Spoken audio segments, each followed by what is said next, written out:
Padres opened their season Thursday at Petco Park, and after 7 games here at home, the Friars will hit the road, starting one of the toughest travel schedules of any team in Major League Baseball. The Padres will fly more than 45,000 miles this season, and that has doctors concerned.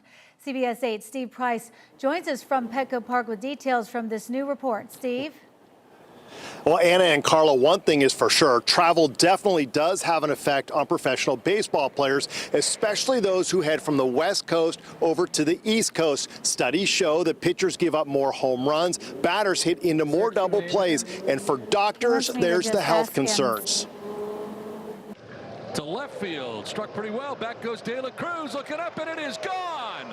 Before the Padres can hit the ball, they'll be hitting the road with one of the worst travel schedules in all of baseball this season. The time zone changes and sleep issues, I think it can be a challenge. Dr. Mark Schultzel, an orthopedic surgeon at Sharp, treats a lot of baseball players and says the long season combined with heavy travel can definitely take a toll on even elite athletes. Doing this day in and day out can have effects on muscle growth and muscle regrowth. Here's a map showing the results of a travel study by NJ Bet. The Dodgers, who open the season in Japan, will travel the most, followed by the Athletics and then the Padres, who will travel 45,509 miles this season. To put that into perspective, it's about 10,000 more than the league average, and about 20,000 more than the Cleveland Guardians, who will be traveling the least this year. Northwestern University actually did a study on this back in 2017 called How Jet Lag Impairs Major League Baseball Performance. Their findings: pitchers were most affected, particularly by giving up more home runs, and teams that were traveling eastward. So, obviously with that sort of circadian clock really getting thrown off for players that are hopping over multiple time zones. The Padres have a particularly rough travel stretch in July. They start by heading from San Diego to Washington, D.C., where they'll play 3 games against the Nationals in the Eastern time zone.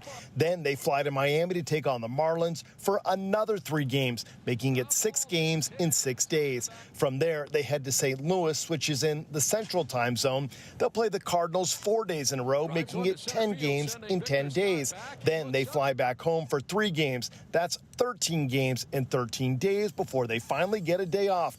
Doctors say it leads to a lot of wear and tear, especially later in the season. Everything from ankle injuries to elbow and shoulder injuries, overthrowing injuries, and then also muscle sprains themselves. So hamstring, calf injuries, things like that are much more common.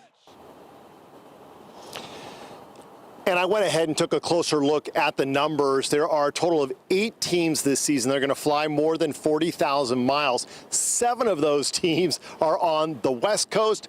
That 8th team, the Miami Marlins, which of course are located on the far southern end of the East Coast. So we'll have to see how it all plays out, but it definitely seems like a disadvantage for the teams on the 2 far ends of the coast.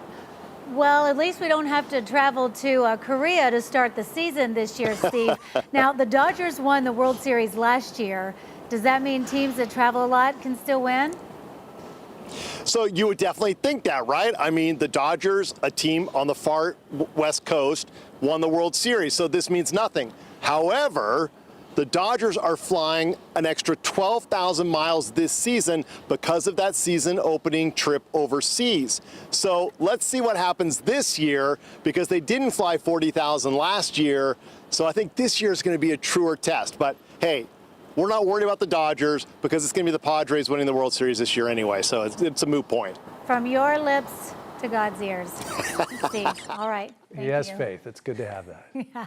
Well, with baseball season quickly approaching, our Jay Garriani was in Peoria covering all things Padres. You can check out our special spring training spotlight streaming right now on CBS 8 Plus. Download on your TV and watch for free.